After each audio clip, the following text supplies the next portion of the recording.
Hello, and welcome to this episode of the Event Manager Podcast, Creating Extraordinary Experiences with Claus Raasted. Claus is the director of the College of Extraordinary Experiences and also a coach at McKinsey & Company. In this episode, we cover the College of Extraordinary Experiences as well as Claus's experience in the live action role-play world. We talk about curating attendees to create unique experiences rather than accepting all registrations. We talk about using in-person experiences to generate auxiliary revenues. We talk about how breaking social rules is one of the keys to creating productive ideation sessions. We talk about the cost of disruption and how you cannot please everyone. We cover the rise and fall of Klaus's very own pet project at Dziobak Larp Studios and the dangers of over-delivering. We talk about how productivity is more approachable than innovation, and we talk about how reframing challenges can turn them into opportunities. And finally, we talk about how focusing on delight rather than eliminating mistakes can create amazing opportunities for planners and event organizers all around the world. I hope you enjoy this episode, and if you're listening, please do consider subscribing and rating this podcast wherever you get your podcasts.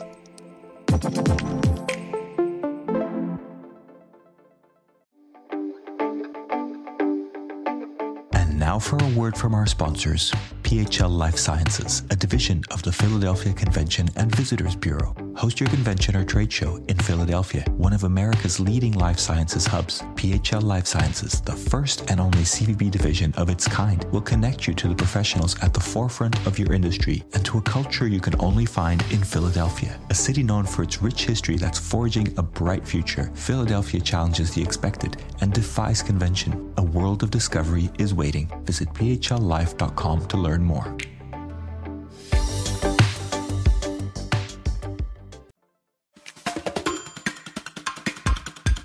Hello, everybody. Welcome to this episode of the Event Manager Podcast. I am Miguel Neves, the editor-in-chief of EventMB, and I'm joined by Dylan Monorchio, the deputy editor of EventMB.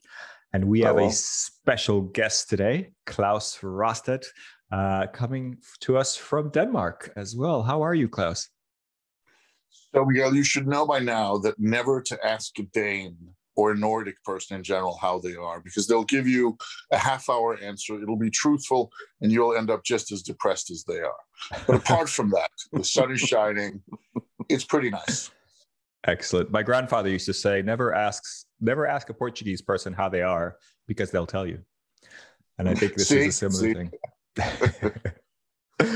Great. So Claus, you are the director of the College of Extraordinary Experiences and also a coach at McKinsey & Company. I know you have many other titles and many other experiences, but I'd like to start there, maybe explore a little bit of your creations and your designs. I'd like to start with what you've produced and maybe then backtrack a little bit to how we got there. But tell us a little bit about the College of Extraordinary Experiences and some of the other projects that you've been proudly involved in. For a moment there, I thought you were going to say, tell us about how you created McKinsey. But sadly, we both know that is nothing to, there's no truth to that. They're just a tiny cog in a huge machine. But the College of Extraordinary Experiences is a weird beast. It's a part professional development, part network, part experience design accelerator, part madhouse. And what it is actually is a 5-day event, a yearly 5-day event at a 13th century medieval castle in Poland, complete with goblins and a secret dungeon bar and weird goings on and its own kind of halfway magical universe. So okay. That's the setting. So if you imagine a castle in Poland with actual secret corridors and everybody dressed up in costume, it feels like you're stepping into a Harry Potter movie, except this is actually a professional development conference. Interesting. So let's give the audio audience a little context. So it's aimed at event designers or anybody who works with designing experiences, I believe. It's actually it's one of those weird things where It's aimed at everybody, because at the end of the day, everybody designs experiences, but it's aimed at the people who do it consciously. So you might find somebody who works as a shaper for Victoria's Secret, actual person who was there. You might find one of the co-founders of Burning Man, actual person who was there. You might find somebody who is a lawyer, or you might find somebody who works as an event professional doing conferences. All of these are real people who have been there. Very so interesting. It sounds like it's kind of a boot camp for people who design other experiences for other people. I think that's a good way of looking at it. And I think to take it a bit further, so I'm not going to get into that because Miguel had some sort of question, but there's an explanation a little down the line that might make sense. But Miguel, first you go. No, please continue. I wanted to explain to people what the journey looks like once you register, and in terms of the castle and what happens to you if you decide to embark on this journey. I know it changes every year, but I think it's interesting to give people a little bit of an audio narrative of just how different this immersive kind of course can be and how much of an experience it can be. So thank you for that. We don't mind when people say it's different and immersive. That's always nice. Somebody called it the Harvard of experience design, and we were pretty happy with that. So of course we use that quote all the time. But at its core, the college is a place to meet other people. And it's a place to meet people you would never meet in a setting where you would never meet them talking about things you would never talk about. And underneath that grand sounding kind of three ends is, imagine you set down a table. This was one of our core mental experiments. Imagine you set down a table, and that table are you. There's a professional Formula One race car driver. There is a doctor. There is a Hollywood filmmaker and a professional jazz musician. Now, most people, when asked, do you want to sit at this table? Do you want to be number 6 at that table? They'll say, yes, I really want that, because that sounds like interesting conversations. Number one, very few people curate that sort of varied audience from different cultures, different backgrounds, different ages, different social groups, different industries. It's rare that the CEO sits between a street artist magician who can't pay his rent and somebody who speaks to plants. Again, real people who've been there. So one thing is the curation of interesting and different individuals. But what happens normally, if you do that, if you create that dinner party, then they'll look at each other and they'll say, you're too corporate, you're too artsy, you're too young, you're too old, you're too French, you're too whatever, you're too wrong. And they'll be guarded. And what we try to do is we try to have this intense curation of different people from different places. And then we throw them into a weird setting, because for most of us, 13th century medieval castle in Poland is not our normal habitat. So everybody's a little out of their comfort zone. Then we play around with the social rules a lot, introduce elements that are somewhere between reality and magic. For example, you can meet goblins. There are secret rituals going on. And then this whole cocktail is blended together, which means that when people actually sit down and have that conversation, whether it's at dinner or workshop or 4 a.m. in the morning in the secret dungeon bar, they actually are open. And instead of saying, you talk to plants, that's weird, they say, you talk to plants. I'm a CEO of a bank. Huh, interesting. Tell me more. I think that's really interesting, but I want to touch on the curation aspect of it, because when I was kind of doing the research and preparation for this, I didn't see the sort of sign up process and how people get rejected or not based on their fit with. I mean, can you talk about how you curate the audience? Yes. First off, we don't sell tickets. We have invitations, and an invitation may lead to money changing hands and somebody actually going. But at its core, you are allowed to request an invitation.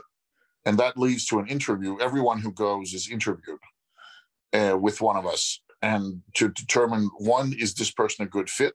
Like, will they actually have a good time? Or are they just going to waste their time and somebody else's and just be annoying and annoyed, not to the least?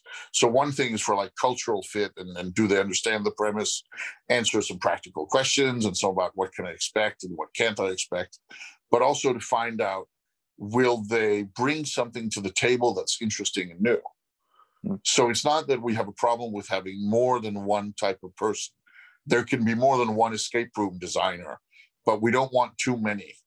And the only way to secure that is by having one-on-one interviews with everybody who participates, because you get a feel for more than just the title. That One must thing drastically, really, I would expect that drastically limits the amount of people that it makes sense to have this kind of an experience for, if you have to do one-on-one interviews for each it should be said, this is like an 80-90 person event. Okay. And if you're, so, I mean, this is a training program for other people who design experiences, right? So if you're, for example, a corporate event planner who goes to figure out how to design interesting experiences for their sales teams, they're not then going to be able to translate that curated one-on-one interview per participant kind of aspect to when they're trying to apply the lessons that they're learning at this Harvard for Experience Design, right? That's not built into what you're teaching them. I think one thing that we have to, if not at least correct and reframe, is this is not so much a place where people come and we teach them. This is a place where people come and we facilitate them meeting each other. Also, we teach them some stuff. We have amazing workshop holders, blah, blah, blah. But the core of the experience is getting people to meet each other in a place where they form new friendships, new alliances, new conversations. So one thing we usually kind of compare it to is if you have a whole bag of dice, and every time a die rolls a 6, something happens, like you have an aha moment, or you gain a new skill, or you look at the world a little bit differently. And what we try to do is to create an environment where that bag has as many dice in it as possible. So we don't know who will learn what. It's not like Photoshop 103 where everybody will know how to work in layers afterwards. I mean, we do those sorts of things, but not for this event. Here, what we do is we put people together and we try to create an atmosphere where they are open to growth or learning. Okay. And we don't know what comes out of that. So some people come out and say, I've learned how to be a better father. That happened. Some come out and say, I've learned how to think differently about my business. Some come out and say, I need a new job. Right. Fascinating. I mean, I think you're taking a lot of very brave decisions and in some ways quite different to most of the event organizers that would read and would maybe listening in the way that you're very consciously curating and not looking for the biggest possible audience. You're looking for a very small, hand-picked audience that kind of works together. And I think a lot of people might be asking, well, that's very nice, but is that profitable? Does it work? Can you really, can it really be a sustainable business? It could. I mean, we had a bit of the college's history started as an offshoot of my old company, and where we did live action role play events, and that crashed and burned and died a few years ago in flames because it didn't have a solid business model. The college was one of the few events we lifted from that dumpster fire and now survives on its own. And that meant we had to make a transfer from the first year. We essentially ran the event with 150,000 euro in minus because they had disappeared in the dying mother company. So we just managed to pull through in 2019 or in 2019. And then 2020 was going to be, then we were going to kind of actually start and maybe see a paycheck or not have to be able to hire some people to help with small stuff and then build it from there. And as most people can probably recall, 2020 for a physical event was not the best year to recoup your losses or build a solid foundation. And we considered going digital, as everybody did, and decided this is not replicable digitally. So we do stuff, we the three founder or the three the three partners who are the core of the organization, we do stuff digitally and do other projects, but the college is at the moment is a physical thing. And that also means we had to postpone our 2021. So the next time you can actually go is September 2022. Okay. But you think it's a little bit like virtual events in a sense. It's maybe not necessarily sustainable by itself, But if it's part of a bigger ecosystem, it can be a healthy part of that. Oh, I think it depends on what you mean. Sorry, I actually realized I didn't answer the question. A full business ticket to this, which is like the standard ticket, costs 7,200 euros. So it's not exactly cheap. But it also sounds like it's not exactly going to apply to that guy who can't pay his rent. No. That's one thing that we have that we at least find interesting because of its transparency. That we have several ticket categories and we curate them very tightly. So we have the full business tickets, which are people like us. Then we have academic tickets, which are people who are associated with colleges, universities, schools, etc. And we have a limited number of those. We have a limited number of alumni tickets that are discounted because we want some culture bearers. Then we have a limited number of full scholarship tickets, people who can't even pay 100 euros and who kind of hitchhike to the castle, basically, but who add something by being there, and then some part-way scholarship tickets. So we have a full gamut of different types of tickets and different price ranges for different people. And that helps a lot with the curation, even though, of course, I mean, let's be honest, we have been tempted to say, okay, we've got a solid brand, we've got a lot of interest, let's just sell 90 tickets at 7,200 and then look at those 600,000 euros that's on the account and say, oh, this wasn't too bad for a 5-day event. We can relax now, but we don't do that. Why not? Because it's not the event we want to create. Yeah. Maybe when we get to a point where we are so overwhelmed with people looking for applying at the full business price that we could do that, we will consider doing a secondary sort of conference or doing a second one. We've talked of doing one in the US, but we haven't reached that point yet. Okay, so you wouldn't, for example, facilitate at a specific company's like sales retreat or something to that effect? Oh yeah, sure, but that's not the college. No, shit, we do all sorts of stuff. Okay. I mean, I just yesterday was teaching consultants in the Middle East storytelling, and have done like strategic offsites and have done company team building and have done skill training. And no, we do all sorts of weird stuff. And we've done, I mean, a couple of years ago, we helped IKEA, their shopping center division, with running their big global annual event for all the shopping center bosses from all over the world. So no, we do this sort of stuff, but that's a different event. So The college is both a company and an event, and it's the event that gets the focus, because the other stuff is where we, for example, we do some consulting out of that. We do some smaller events and we do some targeted stuff. So somebody comes to us and says, can you make an interesting corporate retreat for 100 people or take our sales division to the moon in a new way? Sure, we can do that, but that's not the event we're selling. Right. Well, that side of the business is kind of what I think I'm really interested in, because obviously the audience for this is B2B events. So I'm always thinking about how what we're talking about could apply to them. When you do those facilitated team retreats and when you do those facilitated corporate events, those internal events, that's still within the context of the live action role playing, right? The LARPing. No. Okay. No, it's not. But it's, of course, we use tricks from that and experience from that, but we don't work in that space anymore. After that dream, I mean, I spent most of my adult life on building that company, and after that crashed and died and left me with a little over $1 million in personal debt, I needed to find a way to get out of that debt, which was not going to be easy, and also to take my talents elsewhere and do something else.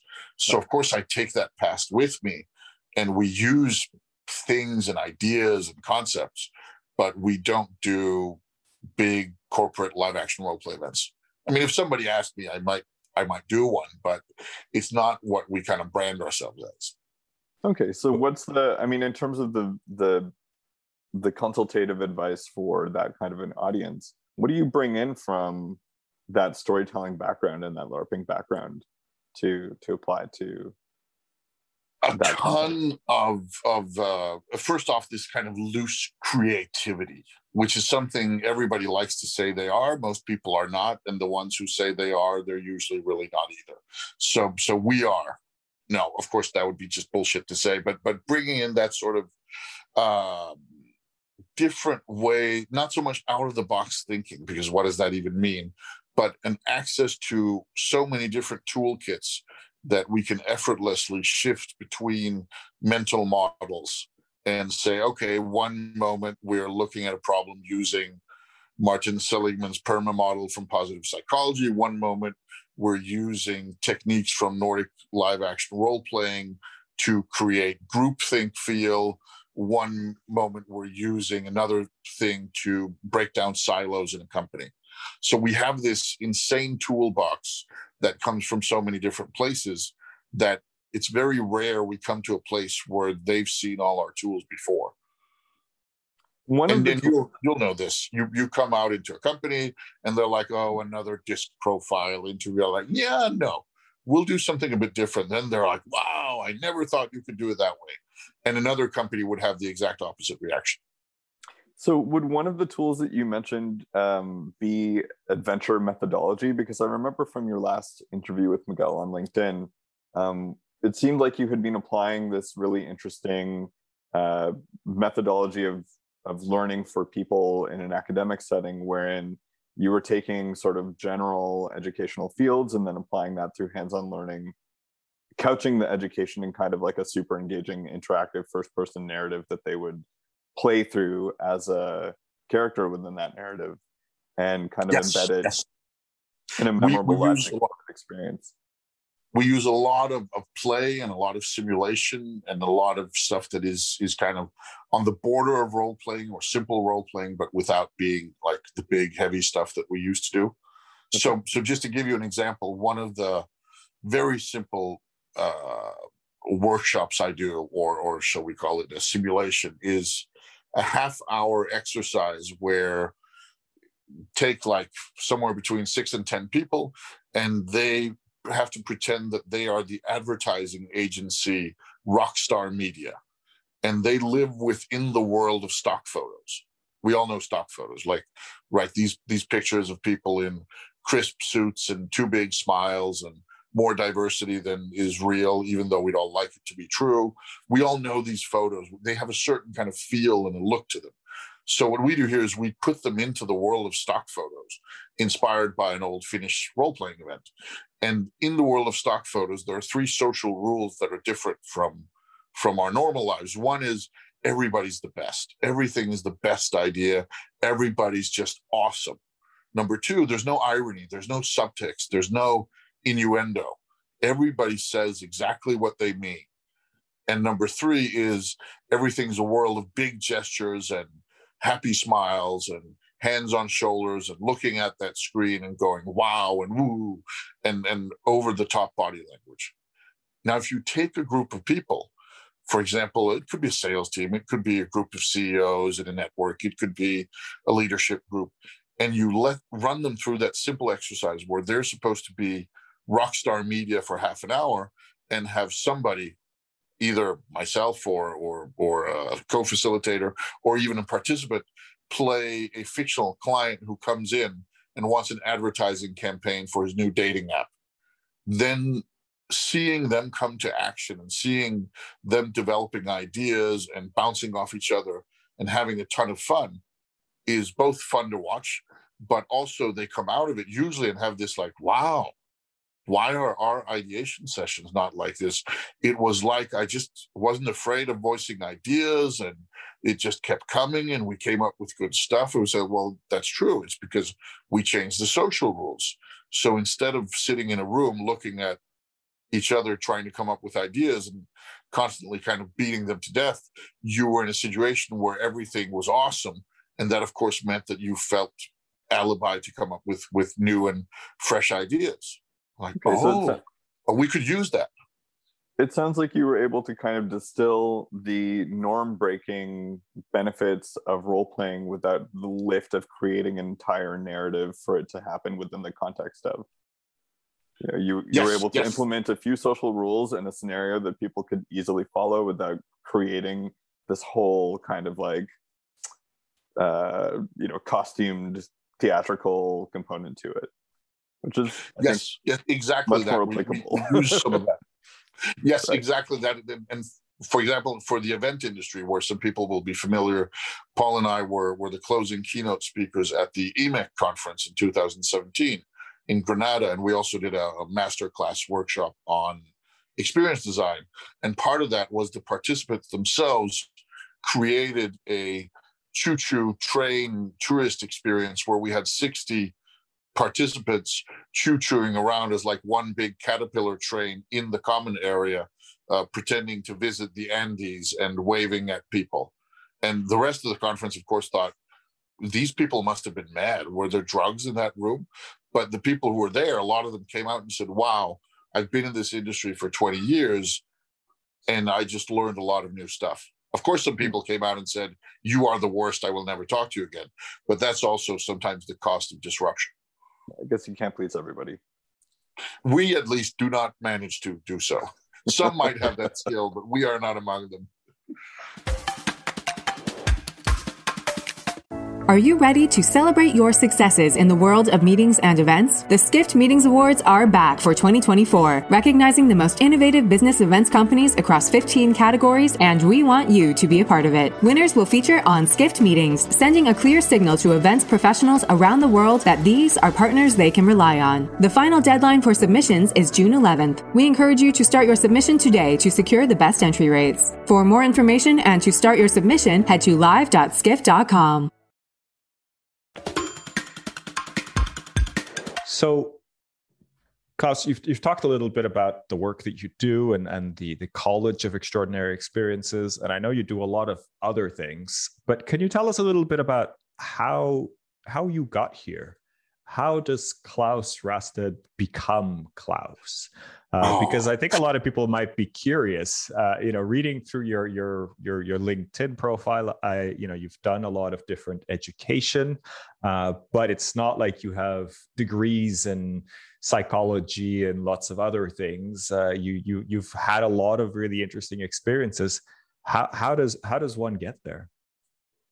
So Claus Raasted started out like so many other privileged, white, able-bodied, middle class, from a nice country, young men, with going to high school and starting at the university. And then at some point, Claus realized the university was actual work and then got behind on his studies. And when I was 23, and this was my second attempt at university studying, I ran out of stipend money. Denmark, you get paid to study, which I know for a lot of our American listeners is like, whoa, let's talk about that instead of all this event stuff. But I ran out of stipend money, and I needed to either get serious about my studies or do something else. And then I'd been doing role-playing events and had role-playing as a major passion for many years, and sat on nonprofit boards and organized huge events. And I thought, what if I could make a career out of that? And then I dropped out of university, and that was the best decision I ever made.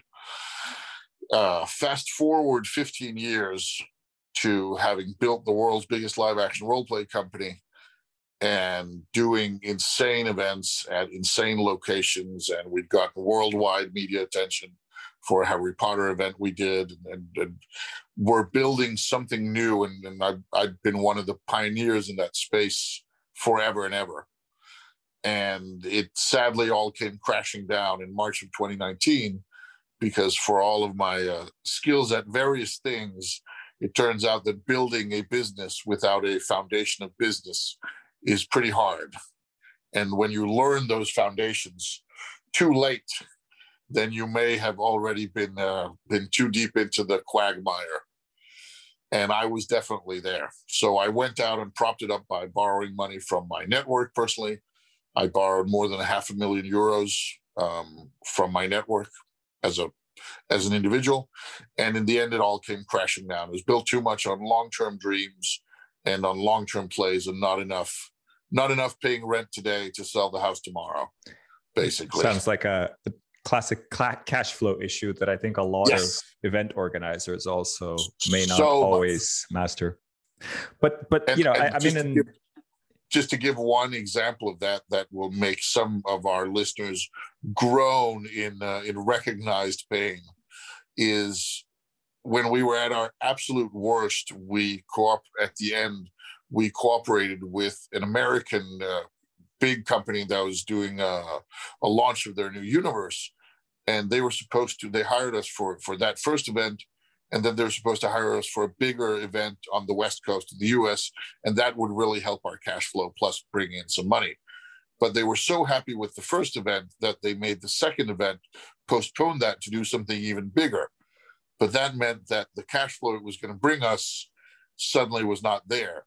So part of the thing that at the end made us kind of go from near death to death was being too successful at delivering, which the irony was not lost on anyone. But it's more fun now than it was then. Over delivering. Oh, yeah. But thank you for sharing that. I think it's always interesting to learn from errors, and I really appreciate you sharing that openly. It's not a wound I want to pick necessarily.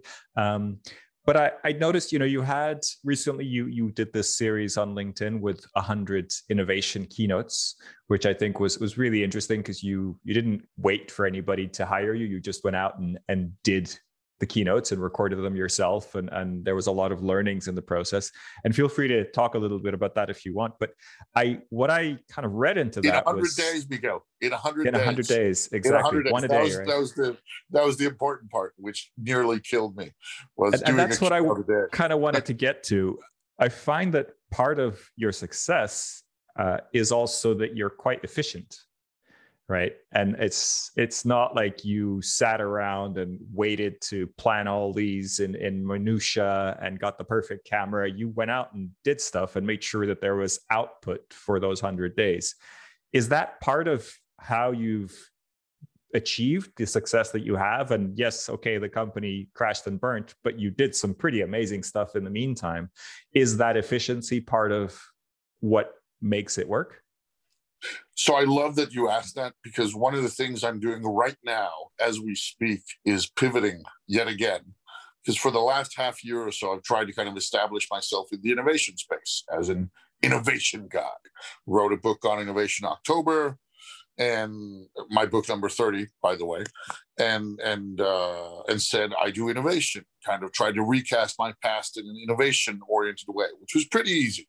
And I had a lot of people say, "Oh, innovation, Claus, that's you, and you're so good at that, and out-of-the-box thinker, and companies should have you on speed dial, and wow, that's such a smart move. It feels so right," which was really nice validation, really warms the heart.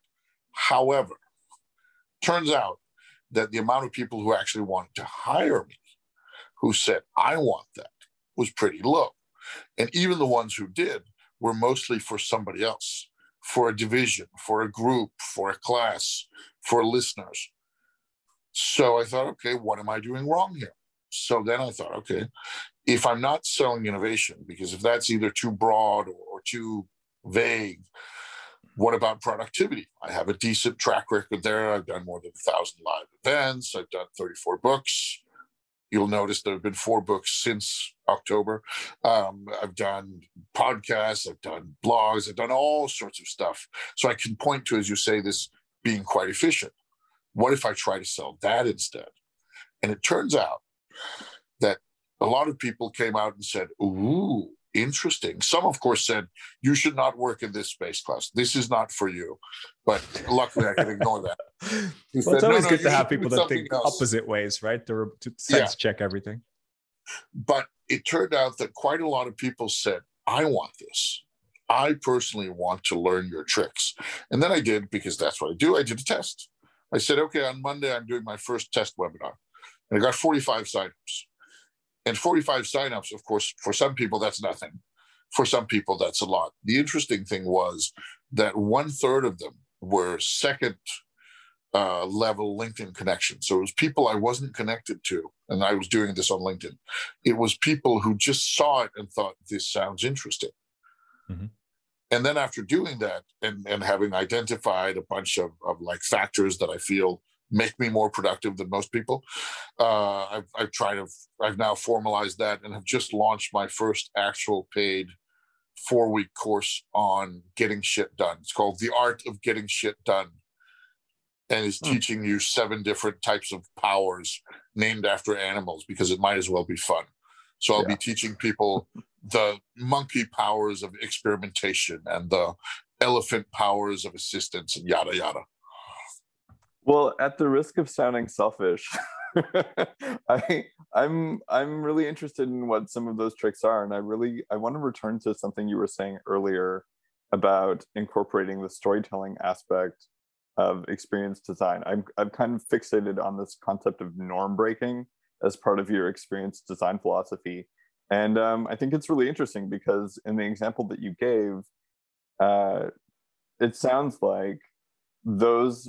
The sales team, for example, that you were talking about, would normally have felt inhibited by the existing norms and the sort of expectation that, they, come to the table with something really compelling off the bat that might have inhibited them from saying something compelling if they were not confident in their idea. So can you talk a little bit more about the effect of norms on inhibiting, that kind of progress within those meetings, and how norms sort of play into norms and norm breaking kind of play into the experience design philosophy you have? Gladly.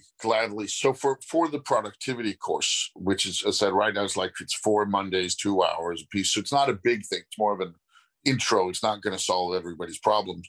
But what I've identified, and I simply sat down and looked and said, okay, what is it that makes me different? And some of it is some other people have that one thing or another. And I've found out at the end 28 different factors, and a lot of them are about norms. Very few of them are about just being better. A lot of them are about thinking differently, and part of that is some of the really big ones are redefining how you frame things, which is a huge thing. How you Can you give us frame an example? Yes, I will give you a great example from recently. I was the editor of a book that's coming out here in July, which is from the Global Institute for Thought Leadership, which I'm lucky enough to be one of the founding partners of. And it's called Winning the War for Talent, 11 insights from the Global Institute for Thought Leadership. Now, when we first started talking about doing that book, some of the others, who most of them are published authors, said, oh, but it's going to be hell to have streamline our message and our language and make sure everybody's on board, because they thought we're going to write a group, and it's kind of a we message, and it's a we voice, and it's we style. And I said, or we could also just everybody write a short chapter, and then I'll write an intro that ties it all together. And as it says in that intro, it says, this is not an album, this is a mixtape. Mm-hmm. And suddenly, you don't need to edit, because everybody's voice should be different, so you don't need to make it coherent. Actually, being incoherent or not the same is a strength, not a weakness. Number 2, you don't need to make sure that it's all in the same voice, because again, not only the message, but the voice should be different. The style should be different. Suddenly you can just plug in those 11 texts, write the foreword, write the afterword, and boom, you're done. That's so fascinating. You threw away the social norm of this book has to be uniform, make sense, be written in the same voice, and use punctuation in the same way. You said you don't actually have to do that. You can. You actually don't. Yeah. And I'll give another example. It's from the live action role playing days, but it's such a fun one. This was from our very first Harry Potter event at that castle, and the participants are coming, and me and our location boss Puruta, we're walking through the castle, double checking everything, because of course, even though the castle made promises, things were not ready. So we're manually dragging beds into places and yada yada. And at some point, we have this area in one of the towers where there are 3 rooms connected, and there's supposed to be 12 beds, but there are only 11, and there's not space for another bed. But we have 12 participants signed up to live in this triple space, and there's no more room. We're just like, what do we do? I said, don't worry. I said, what do you mean, don't worry? We can't fit another space. What's your plan? I said, no. Here under, there's a stair here, and under that stair is a small space where you can put a mattress, and we'll call that the Harry Potter sleeping space, because you sleep under the stair. And Boruta looks at me like I'm an idiot. Klaus, our players are not idiots.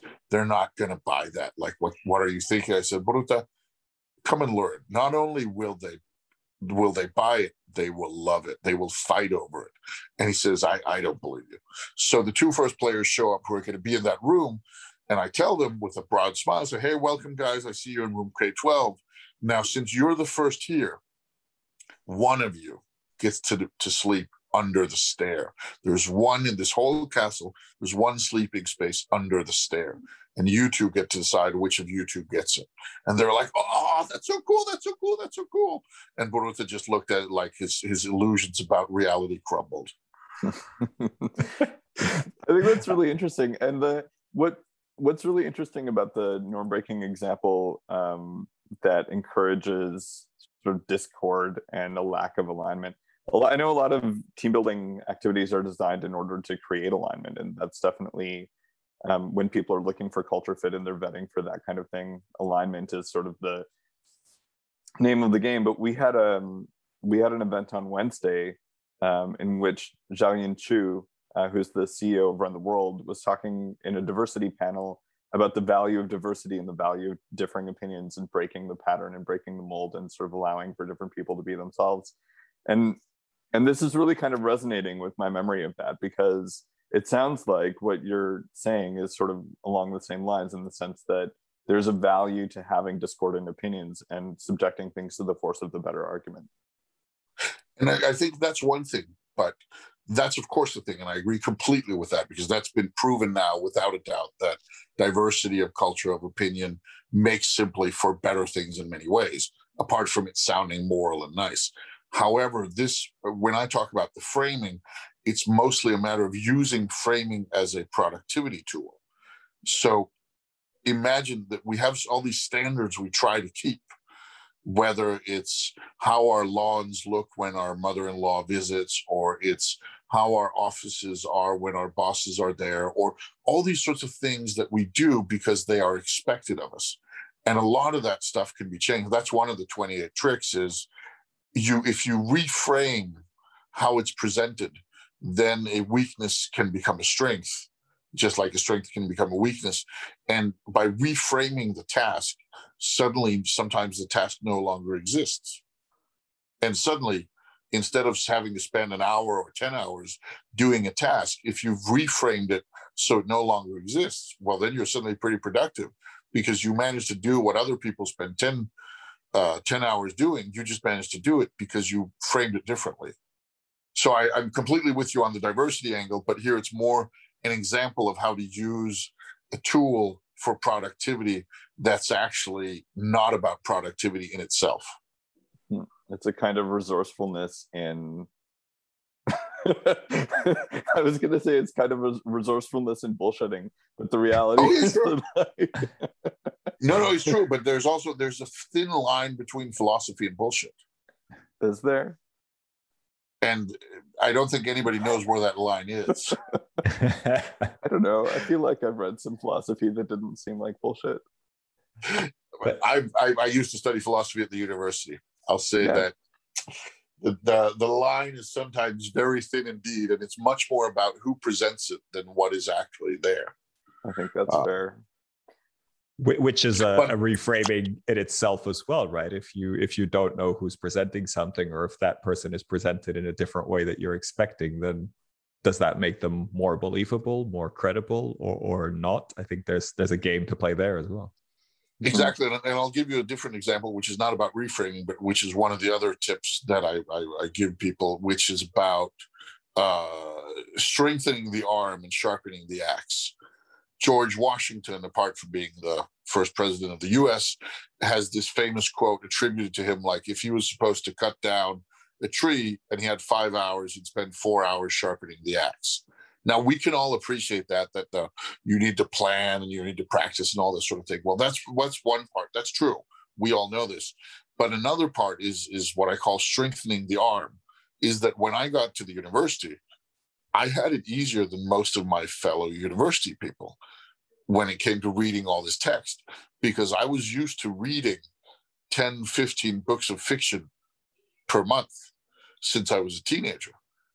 And of course, reading all that science fiction and fantasy, which I did, meant that when I got to the point that I needed to read Maurice Merleau-Ponty's The Aesthetic Experience or Søren Kierkegaard or whatever we were reading, I had a pretty strong reading skill.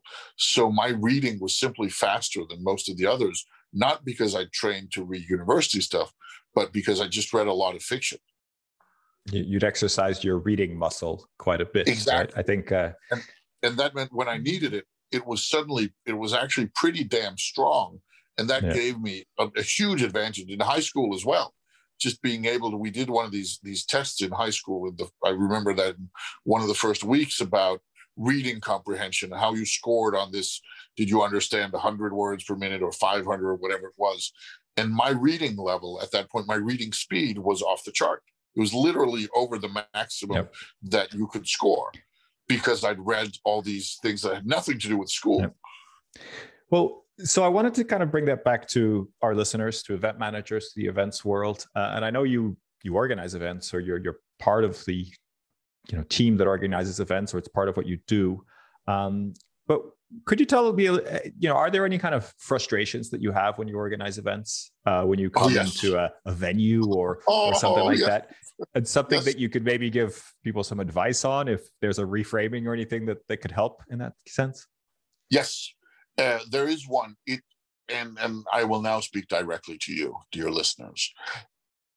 Many of you, not all, many of you spend so much time making sure there are no mistakes instead of making sure that there's amazing stuff. You try to make sure that everything's tight, everything's on schedule, everything works, everything is smooth, that the production value is high, instead of focusing on the experience. Because production value is something you can see. Everybody can see if there's a big screen. Everybody can see if the chairs are nice or the food is good, or all these sorts of things. They're easy to see, and they're even more easy to see when they fail. But at the end of the day, people will forgive a lot of stuff if the core experience is strong. So instead of spending so much energy on making sure there are no mistakes, spend more on giving people some delight. That's number one thing for event organizers. And I've seen this over and over, and it's in the whole ecosystem. I've heard of sponsors chewing out their event organizers for forgetting to put "this lunch was sponsored by" signs on the tables.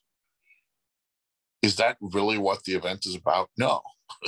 So that's the one thing, is be less afraid of mistakes and focus more on delight, because then people will forgive the mistakes. The second is the amount of things that are done the way they are done without anybody questioning them. Oh my bloody God. Whenever I talk to experienced event, the young ones or the new ones, they're not a problem because they know that they're new in the game. But the ones who have like 10, 15, 20 years of experience, they come in with this attitude of they know it all, they've done it all. And if you say, oh, hey guys, I come from a little bit of different background. Do you want a tip or two? Like, yeah, like you could teach us anything. And then I say, yeah, you know what, you're right, I probably can't. By the way, when I looked at the bathroom, I noticed that you'd run out of flyers there. Like, what do you mean flyers in the bathroom? Yeah, I sat down and had my bathroom experience, and there was no reading material, no flyers. So I guess people have taken it already, right? What? There's no reading material in the bed. People are in the bathroom. They're not at the conference. Like, oh, so your experience stops at the bathroom. How interesting. They're like, wait a minute. What are you saying? Are you saying that the bathroom experience could be part of the conference experience? Yeah. Oh, maybe you could teach us something. And that sort of thing. That's all over the bloody place. And it's not like I'm super smart or super insightful. You can get a lot of this from taking a random participant or somebody, take 5 college students and sit them down and ask them to think of stuff that they don't think anybody will accept. And it goes brilliant. Back to the reframing, right? You need to be able to look at something in a slightly different way Not necessarily that you're more qualified in any one specific thing, but it's just being able to look at it in a different way. Yes. And the reality is there's so much ego thrown against each other out there. There's so many things that are kind of these, but I've done this for 16 years. Well, that's great. Yeah. Then try in defense of event planners, and being one or having been one myself, there is value in having something that was planned last year, right? Having a blueprint for the event, right? And if you're recreating the wheel every year or every time you do it, it's really hard, right? Having what happened last year as a guide makes things much more easy to do, like much more doable. But it also traps you in that you just don't make decisions, or you make decisions because it was done that way in the past, and you don't really rethink things or don't really force yourself to think why that may be. But notice what you did there, Miguel. And you're nice and you're friendly and you're open, but notice what you did. I gave an example of let's try incorporating the toilet experience in our event design. And your corresponding one was, well, if we're going to change everything, then that's going to be tricky. And that's what happens, because psychologically we go there. Somebody says, well, okay, let's not make everything different, but maybe we put funny hats on the people in the intro. And then somebody else say, well, I'm all for innovation, but if we're going to just completely throw out the playbook, then mama's going to get herself a new pair of angry eyes. And like, okay, we're not going to forget about the hats thing. And then it never comes up again. Because we do that even when safe and fun and among friends, we take suggested ideas for change, and then we turn them into these scenarios where they're 100 times bigger. Yeah. And I'm sorry for calling you out on it, but I feel it serves a purpose. I think it definitely serves a purpose. And I hate to be the defensive one, and I really try not to be. But being in a new experience myself as the relatively new editor-in-chief, I'm learning all sorts of processes. I'm understanding how the business works.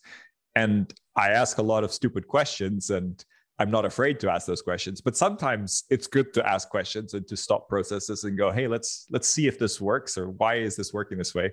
And other times I actually end up stopping and breaking things, because it's like, okay, that was actually there for a reason, and that worked. And that happens too. Oh, that happens too.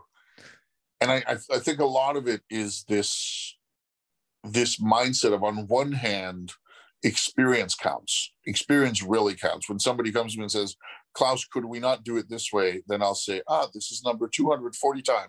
I have this argument. Let me run through the thing that'll get you to where I am. So there is something for that. On the other hand, and I ran into this recently, and I thought, why have I never done this? Was somebody said, when we hire new people for our companies, the first thing we do is we spend time getting them to understand how things work here. We all do that. It's part of recruiting, right? Part of onboarding. Mm-hmm. How many people stop up and say, okay, you're starting here now. What are things that you think are weird or should be changed? Yep. I think I've seen this example a number of times. It's that idea, like, you hire smart people and you should listen to why you think they're smart before kind of making them fit into your box, and then listening. You can always crush them later. Yeah, and as it pertains to events, and as it pertains to the bathroom example, I think it's really just about understanding who your stakeholders are and having a little customer service oriented attitude towards processing feedback and listening to them and listening to what they want and taking on their advice and their interest in what they're saying to you, and learning to interpret that into, learning to mine your interactions with whoever your client is or your customer for that feedback that's going to improve the experience for them.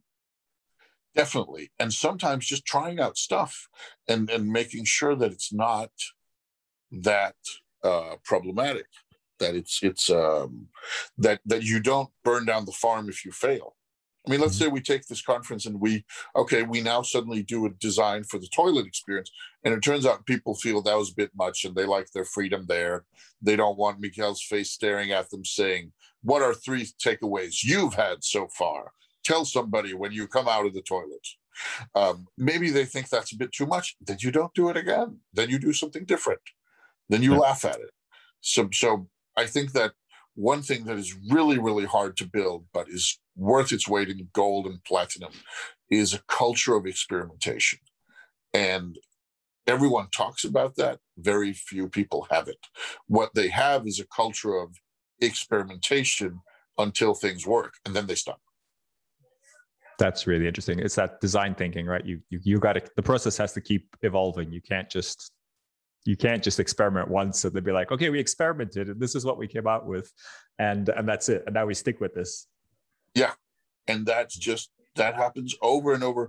And on one hand, people will gladly say, well, but we've done this for 17 years and it's worked, so we're not going to change it. On the other hand, if somebody says, but what about 18 years ago? Oh, then it was different. Well, so maybe now we should try it new. It's this weird duality that allows us to function, also makes it very hard for us sometimes, because we need to embrace opposing truths. Embrace, not abrace. Embrace. Excellent. Klaus, we're going to wrap up here, but been a real pleasure to talk to you. And I think we talked about very different things to what we talked about last time. So I'm sure we could have you on the guest multiple times, on the show multiple times.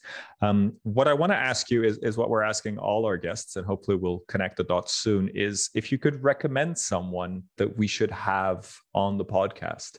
And remember, the Event Manager podcast, linked to EventMB, and really for event managers all over the world. Who in your mind would be somebody really interesting to have as a guest? I mean, there are several people I could recommend as guests. Paul Boulencha, my partner in crime, is a no-brainer. Of course, I will recommend Paul because he's far out. He has interesting insights. He's dreadfully smart, and he's the best out-of-the-box thinker I've ever encountered. So if you can get him, it will go weird places, but it will be interesting. So he is awesome. a definite recommendation. And if you're looking for somebody who is very hands-on, changing the world in a way that makes sense, then I would invite Elena Rodriguez Blanco, who works with sustainable tourism and sustainable kind of experience design, and is a rising star. And that's not because she's a low star. It's because she's a big star that's just going up and is getting on these top influential thinkers and top women in business sort of things, and is really, really a strong voice for both event design, but especially sustainability as well. Thank you. Great recommendations. We'll definitely ask you for contact details and hopefully get them and connect the dots for everybody. Klaus, it's been a pleasure. Thank you for being with us today. And is there any website, anything you want to leave the listeners with if they want to find out what you're doing, sign up for your courses? Where should they go to?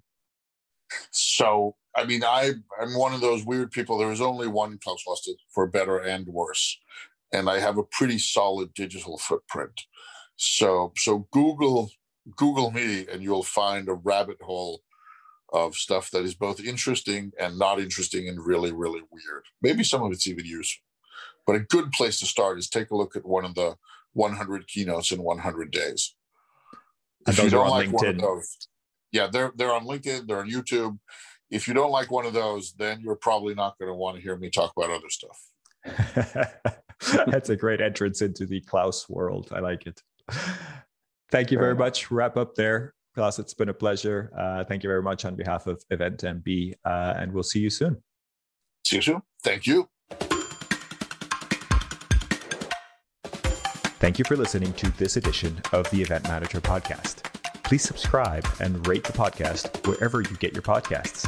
For the latest news and the best articles on technology and innovation in the event industry, head over to eventmb.com.